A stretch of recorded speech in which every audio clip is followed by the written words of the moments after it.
I'm responding. Okay. Okay, so I am gonna record this so that you'll have it if you need it, and you can go back and look at the recording. Okay.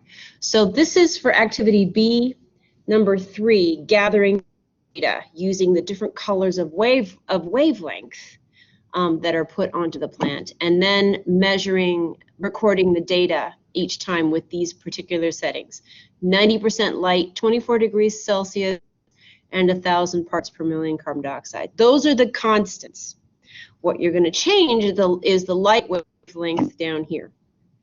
So I'm going to record data at 400 there.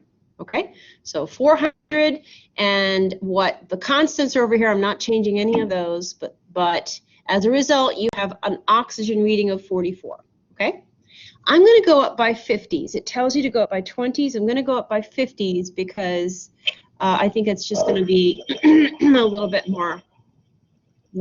less time consuming. So I brought it up to 450, and look what's happening to the bubbles.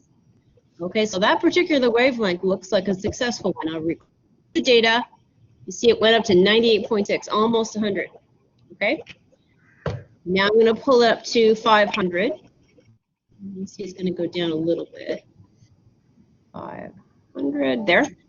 Record data again.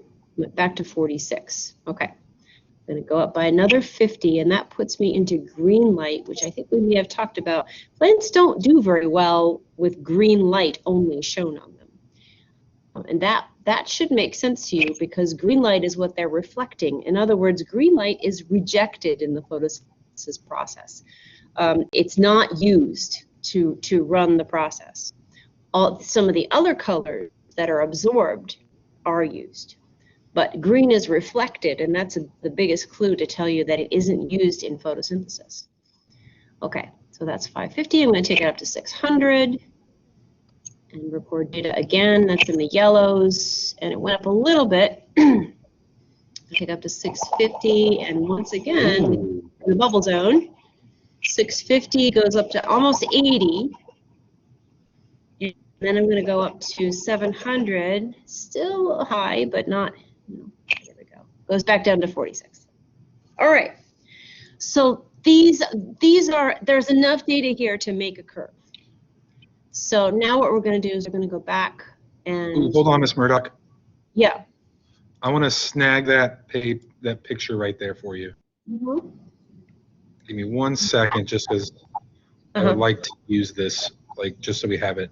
Boom. Okay. Okay.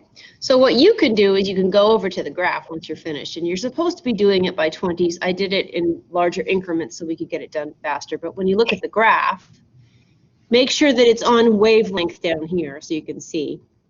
And they're giving you a scatter plot here, which I don't like tremendously much, but you would be connecting these dots. Okay, we're going to ask you to sketch this graph and make dots, and then make a line where my arrow is going. Can you see the arrow moving, Mr. Bouchard? You can see that? So you're going to connect it.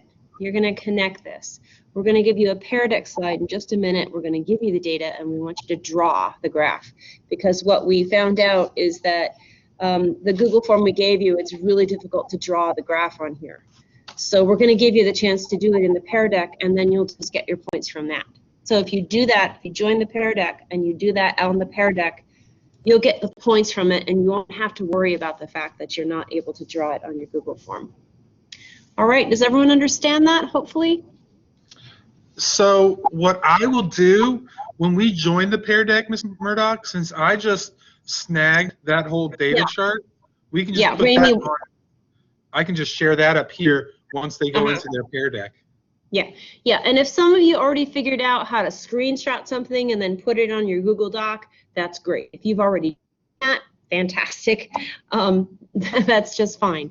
But if you were worried about that, or if you were trying to figure that out, or if you hadn't gotten to this point yet, this will help you, okay? So now what we'll do is I'm going to share with you the pear deck. I have to actually go start it first. And I'm going to stop.